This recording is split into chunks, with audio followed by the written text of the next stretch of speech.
Napanood ako nun tol sa plane, napanood kong documentary tungkol sa isa sa pinakamalaking scam na nakuha yung pera sa bangko. Ayun, pinanood mo sa akin yan. Pinanood ko yan sa eroplano Bangladesh. kasi kunento mo sa akin yan eh. Sa eroplano ko rin pinanood eh. Nasa Kasi eroplano lang kasi siguro siya. Kaya nga, Oo. kunento mo sa akin yan. Hinahanap ko rin sa eroplano, di ba? Nasa Oo. eroplano. Oh shit. Uli, ito yung documentary na to na sa Pinas. Kwento mo, Frank. Ikaw na, tol, Frank.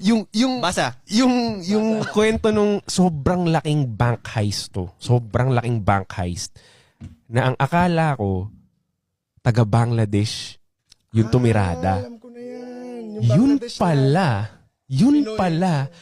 bangko sa Bangladesh yung tiniran ng Pinoy na taga Makati. Yes, yan. Sobrang laki nung nakuha nila. Nabalita ko.